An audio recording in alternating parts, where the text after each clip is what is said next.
第11章，鹦鹉螺号。尼摩船长站起身，我也随之站起。大厅尽头的一扇双层门开了，我走进一间与刚刚离开的那间大小相当的房间。这是一间书房，高大的黑檀木家具镶嵌着铜饰，宽大的书架上摆满了大量装帧统一的书籍。这些书柜环绕着整个房间，底部连接着几张铺有棕色皮革的长沙发，看起来极为舒适。一些轻便的活动书写台可以随意拉近或推远，便于放上正在阅读的书。房间中央是一张大桌子，上面堆满了各种出版物，其中还夹杂着一些旧报纸。4盏半嵌入天花板涡卷装饰中的乳白色球形灯将柔和的电光洒满这间布置和谐的房间。我赞叹地端详着这间巧妙布置的房间，简直不敢相信自己的眼睛。尼摩船长，我对刚在长沙发上斜倚下来的主人说道，这座图书馆足以让陆地上的许多宫殿都黯然失色。想到它竟能伴随您深潜海底，我就惊叹不已。教授，哪里还能找到比这里更孤独、更宁静的地方呢？尼摩船长回答道。您在博物馆的书房能为您提供如此绝对的静谧吗？不，先生，我必须承认，与您的书房相比，我的那间实在太简陋了。您这里有6、7千册藏书，12000册，阿隆纳斯先生，这些是我与陆地之间仅存的纽带。自从鹦鹉螺号第一次潜入水下那天起，世界对于我来说就已经终结了。那天，我买下了最后一批书，从那以后，我宁愿相信人类再也没有思考，也没有再写出任何东西。这些书，教授，都供您随意取用。我向尼摩船长道了谢，然后走进书架。书架上藏有各种语言写成的科学、伦理和文学著作，数量繁多。但我没有看到任何一本政治经济学方面的书。这类书似乎在船上是禁忌。一个有趣的细节是，所有书籍都没有按照固定的标准分类，无论何种语言写成。这种混杂的排列方式表明，鹦鹉螺号的船长想必是经常随意抽取书籍阅读的。在这些著作中，我认出了古今文学巨匠的杰作，也就是说，人类在历史、诗歌、小说和科学领域最辉煌的创造。从荷马到维克多·雨果，从瑟诺芬到米施莱，从拉伯雷到乔治·桑夫人。但图书馆中收藏最多的还是科学类书籍，力学、弹道学、水文学、气象学、地理学、地质学等方面的书籍，其地位不亚于自然史著作。我明白这些代表了船长的专业领域。我看到了洪堡和阿拉戈的全集，傅科、亨利·圣克莱尔、德维尔、沙勒、米尔恩、爱德华兹、德卡特尔法热、丁朵尔、法拉第、贝特洛、赛基神父、彼得曼、马修、莫里斯令、阿加西等人的著作，还有科学院的院报、各地理学会的会刊等等，以及那2卷或许为我赢得了尼摩船长相对宽厚接待的书，都摆在显眼的位置。在约瑟夫·贝特朗的著作中，他那本天文学的奠基者甚至为我提供了一个具体的日期。我知道这本书出版于1865年，由此我推断鹦鹉螺号的装配时间不晚于此。也就是说，尼摩船长开始他的水下生涯最多不过3年。我还期望能从更新进的著作中更精确地确定这个日期，但我有的是时间去研究，也不想再耽搁我们对鹦鹉螺号奇观的探访。先生，我对船长说，感谢您将这座图书馆供我使用，这里有科学的宝库，我会好好利用的。这个房间不仅仅是图书馆，尼摩船长说，它也是一间吸烟室。吸烟室，这么说船上可以吸烟？是的。那么我得认为您和哈瓦那保持着联系了。完全没有，船长回答。阿隆纳斯先生，请接受这支雪茄。虽然它不是哈瓦那雪茄，但如果您是行家，它一定会让您满意的。我接过他递来的雪茄，它的形状让人想起伦敦雪茄，但似乎是用金叶制成的。我在一个支撑在雅致铜制底座上的小火盆上点燃了它，带着2天未曾吸烟的人那种愉悦感。吸了第一口，好极了，我说，但这不是烟草。的确，这种烟草既非来自哈瓦那，也非来自东方。这是一种富含尼古丁的海藻，是大海少量地供应给我的。您怀念伦敦雪茄吗？船长，从今天起，我对他们不屑一顾了。那就请随意享用吧，也不必追究这些雪茄的来源。它们不受任何烟草专卖局的管制，但我认为这并不会使它们逊色。恰恰相反。尼摩船长打开了对着那扇通往图书馆的门，我走进了一个宽敞明亮、灯火辉煌的大厅。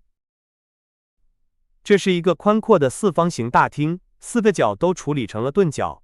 长10米，宽6米，高5米。一个装饰着优美万藤花纹的发光天花板，将清晰柔和的光线洒向这个博物馆里积累的奇珍异宝。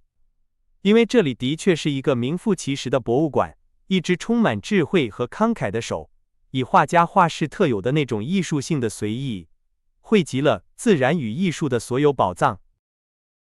大约30幅大师的画作，装裱统一，其间点缀着闪闪发光的整套甲胄兵器，装饰着铺设朴素地毯的墙壁。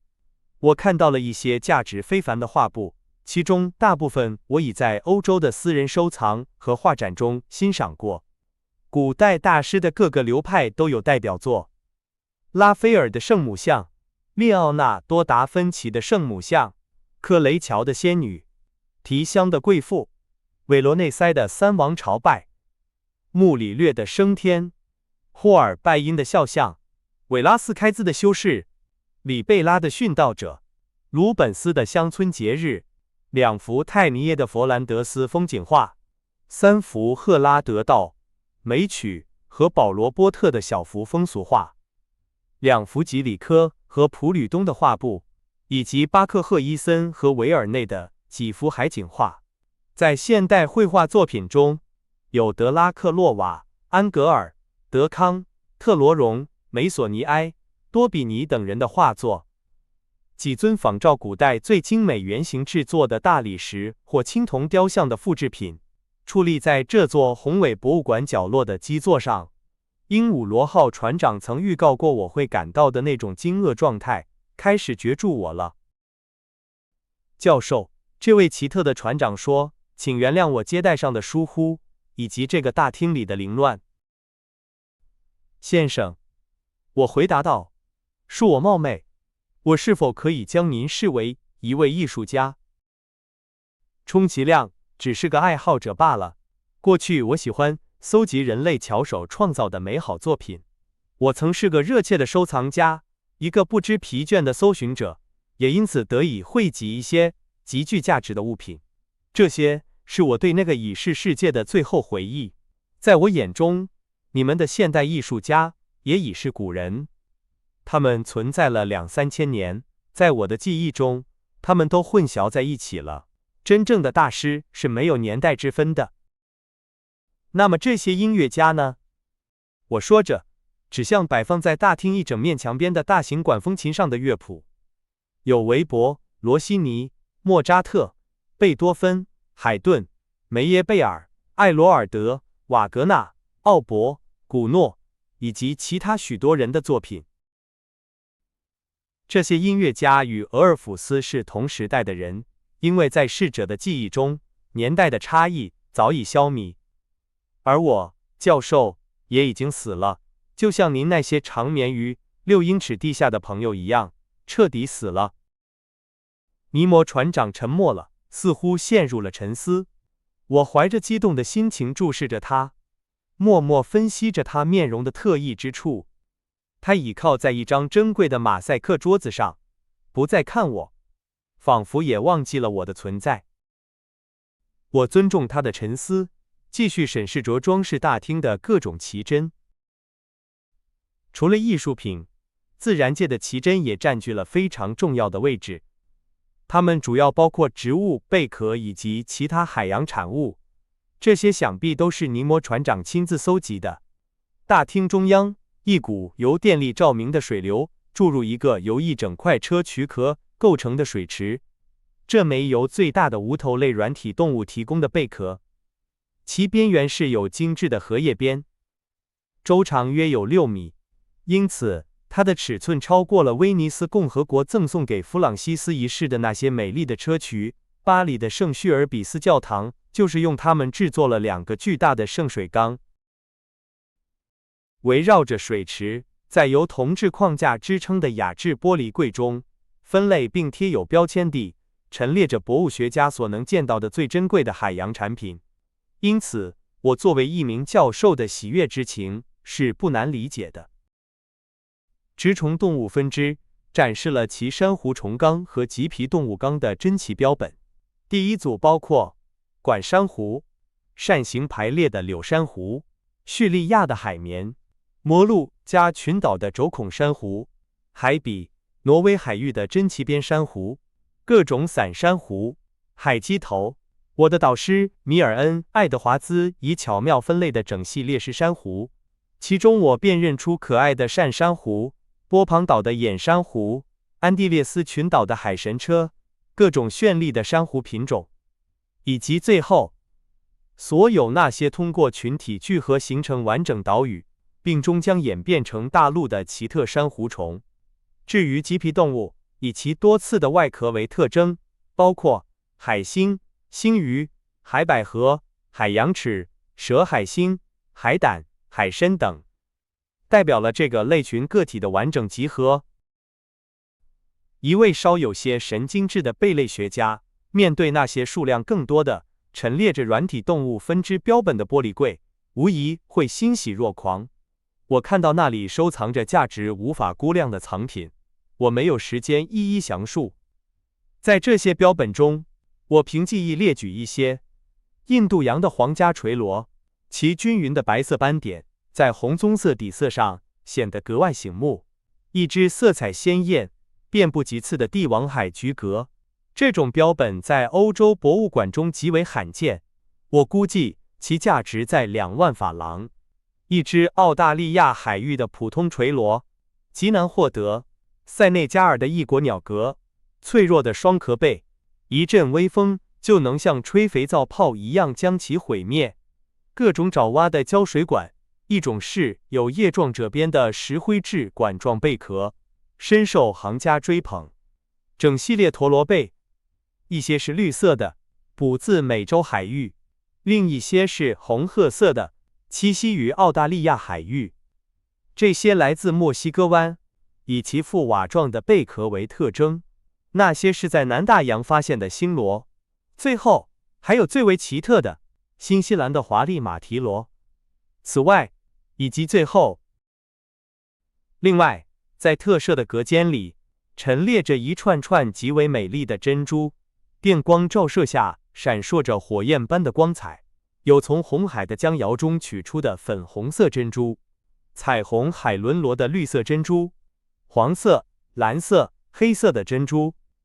来自各个大洋不同软体动物以及北方水流中某些贻贝的奇特产物。最后还有几颗由最稀有的珍珠被分泌价值连城的珍珠，其中一些珍珠比鸽子蛋还要大，其价值不亚于，甚至超过了旅行家塔维尼埃以300万法郎卖给波斯国王的那颗，也胜过马斯喀特伊玛目的那颗。我曾以为后者是举世无双的。因此，要估算这批收藏的价值，可以说是天方夜谭。尼摩船长必定花费了数百万来搜集这些标本，我正纳闷他从何处获得资金来满足他收藏家的癖好时，他打断了我的思绪，说道：教授，请仔细看看我的这些贝壳，它们或许能引起一位博物学家的兴趣，但对我而言，它们具有一种特殊的魅力，因为这些都是我亲手采集的。地球上没有任何一片海洋能逃过我的探索。船长，我理解漫步于这些珍宝之中所带来的喜悦。您是那种亲手创造自己宝藏的人。欧洲没有任何一家博物馆拥有如此丰富的海洋产物收藏。但如果我将所有的赞叹都倾注于此，那对于运载这一切的船只，我又该保留些什么呢？我不想探究那些只属于您的秘密，但我必须承认，鹦鹉螺号本身，它所蕴含的动力、操纵它的装置，以及驱动它的强大能源，这一切都激起了我的好奇心。我看到这个大厅的墙壁上悬挂着一些我不知其用途的仪器。我能知道，阿隆纳斯先生，我对您说过，您在我的船上是自由的，因此鹦鹉螺号的任何部分对您都不是禁区，所以您可以仔细地考察它，我很乐意做您的向导。我不知该如何感谢您，但我不会滥用您的好意。我只想请教这些物理仪器的用途。教授，这些仪器在我的船舱里也有，我将在那里乐于向您解释它们的用途。不过，请先来看看为您预备的船舱，您得了解一下您在鹦鹉螺号上的住处。我跟随着尼摩船长，他通过大厅两边各开的一扇门，把我带回了船的内部通道。他领我向前走，在那里我发现的不是一个普通船舱，而是一间雅致的房间，配有床、梳妆台和其他家具。我只能向我的主人致谢。您的船舱与我的相邻，他打开一扇门说，而我的船舱则通向我们刚刚离开的那个大厅。我走进船长的船舱，它显得朴素，近乎苦行僧的房间，只有一张铁床、一张工作台和几件梳洗用具，光线柔和，没有丝毫奢华，只有生活必需品。尼摩船长指着一把椅子，请坐。我一言坐下，他接着说道：“